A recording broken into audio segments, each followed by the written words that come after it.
Alright everyone, and welcome back to the channel. It's Mr. Michael Harris. So here's the deal.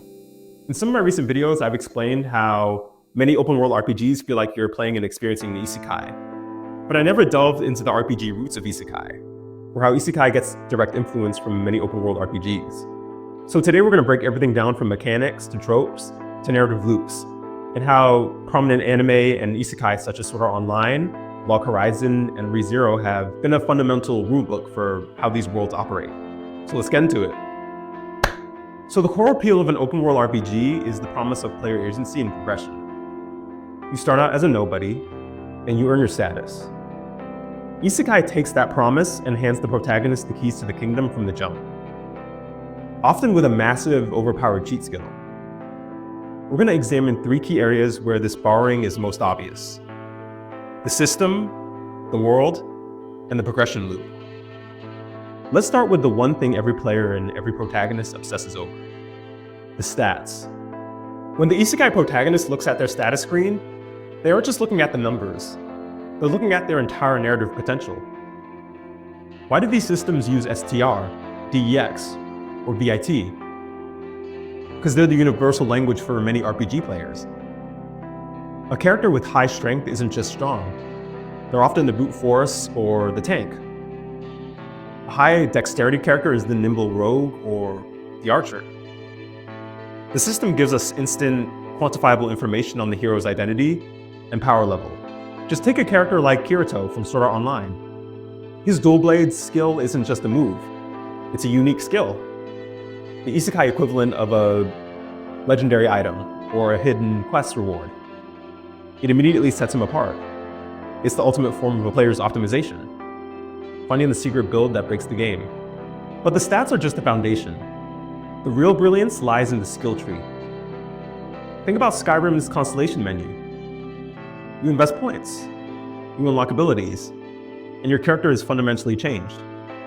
In Isekai, this is translated into the acquisition of powerful magic or skills.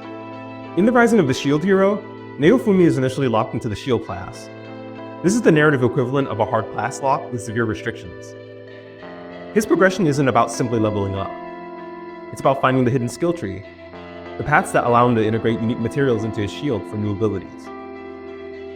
This is pure metagaming as a plot device. The hero is forced to think outside the box, just like a player who finds an obscure exploit or hidden synergy to make a bad build powerful.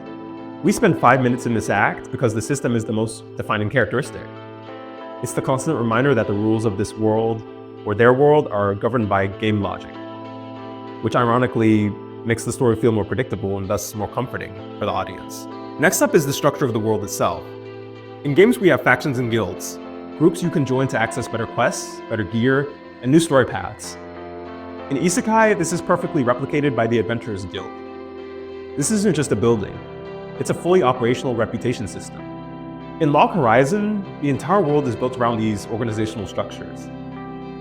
The protagonist, Shiro, must manage his faction, deal with political groups, and climb the social ladder. That is the classic RPG rep grinding. You start out as an E-rank rookie. You accept low-level quests like collecting 5 herbs or killing a few goblins. And yeah, that's just the classic fetch or extermination quest. The world map itself is the biggest piece of evidence. Open world RPGs are defined by their massive, sprawling, accessible maps. You see a mountain in the distance, you can usually walk to it. Isekai narratives adopt this sense of scale. The protagonists aren't stuck in a single town. They're travelers, unlocking new regions, finding points of interest, and encountering new civilizations, all driven by an overarching main quest with plenty of side quests to distract them. The world isn't a passive backdrop, it's a living, breathing sandbox. This constant stream of minor goals is crucial. It's what gives the protagonist something to do, especially when the world is about to end. The low stakes, repeatable nature of these quests, whether it's gathering ingredients for a new potion or clearing out a cave of minor monsters, it's a narrative equivalent of grinding. Like we're all grinding on the quest to save the world and defeat enemies. Now, the most sophisticated thing Isekai borrows from RPGs isn't the stats. It's the concept of moral alignment and consequence. Think of games like Fable, where your appearance changes based on whether you choose the path of light or darkness, or Knights of the Old Republic, where your force alignment shifts with every choice. In Isekai, we don't have a visible karma meter, but the narrative structure forces the protagonist to make choices that have equally profound and often more devastating consequences. This is where Isekai actually improves the formula by removing the safety net of the game menu. Just look at Subaru from ReZero. His ability, Return by Death, it's the ultimate save load function of a video game. Like literally, he comes back. But the horror comes from the fact that the game forces him to experience the consequences of his failure and the permanent pain of those around him before he can even load the previous save. His moral alignment isn't constantly being tested by his failures. It's forcing him toward optimal choices through sheer trauma. On the opposite end, you have Ain's old gown from Overlord. His avatar is locked into a lawful evil alignment, and even if he wants to make a benevolent choice, his in-game settings and the expectations of his subordinates push him toward the villainous, power-maximizing choice. This is the role-playing aspect taken to the extreme. The character is playing a role designed by the game's mechanics, even when his human mind might object it. This push and pull between the hero's heart and the game's rules is what elevates the drama. It simulates the tension of an RPG where you desperately want to make the right choice or the good choice. But the evil choice or the bad choice offers a massive, tempting reward. This moral complexity makes the progression loop that much more meaningful. Ironically, it brings us to our next topic, the progression loop. This is the most brilliant structural theft from the RPG genre. In an RPG, the loop is simple and addictive. Grind to gain XP, level up and acquire a powerful new skill or gear, and use it to conquer a formerly impossible challenge. The story is structured around providing this hit of satisfaction repeatedly. Isekai directly translates the concept of grinding into its narrative. It manifests a series of training montages, extended dungeon crawls, or repeated low-stakes battles. When a character spends an entire episode mastering a new spell, that's grinding. That's the grinding session. This allows the author to justify a sudden jump in power, and we don't just hear the hero get stronger. We watch them put in the work. The narrative sacrifice, where you earn the level you're on.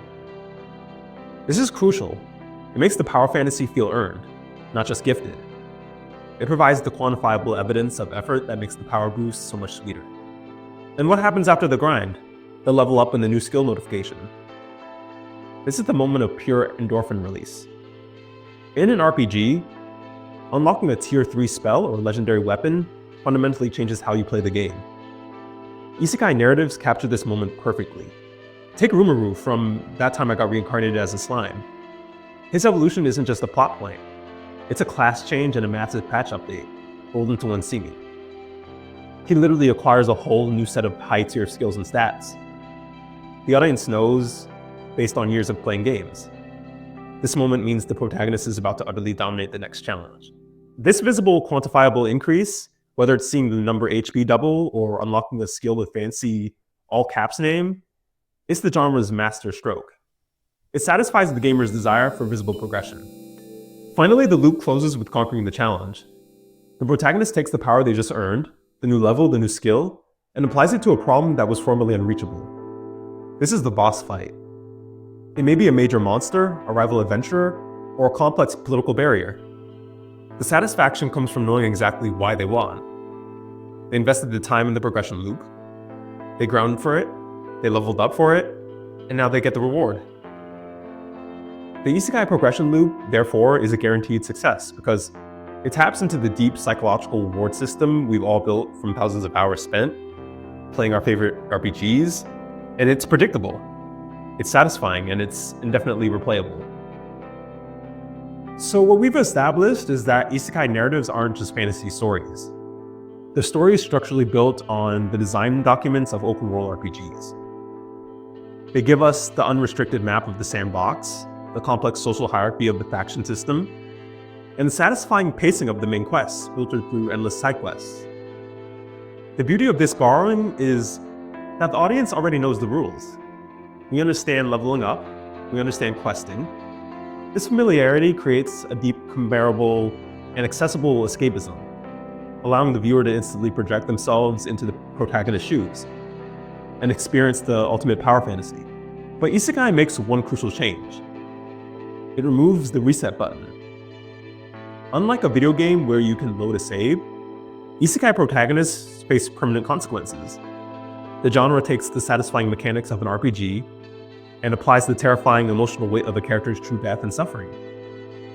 This infusion of human consequence into a rigid game structure is the Isekai genre's secret weapon. It makes the grinding, the leveling up, and the exploration feel genuinely earned. Isekai is, in its purest form, an instruction manual for a game we desperately wish we could play. It's the ultimate combination of predictable progression and unpredictable freedom. What do you think? Which Isekai anime feels most like an open-world RPG? Is it the Shield Hero's grinding, ReZero's save load mechanic, or Log Horizon's world management? Let us know your thoughts in the comments below. Don't forget to like this video, subscribe for more deep dives, and thanks for watching. I'll see you on the next step of our journey. Take care.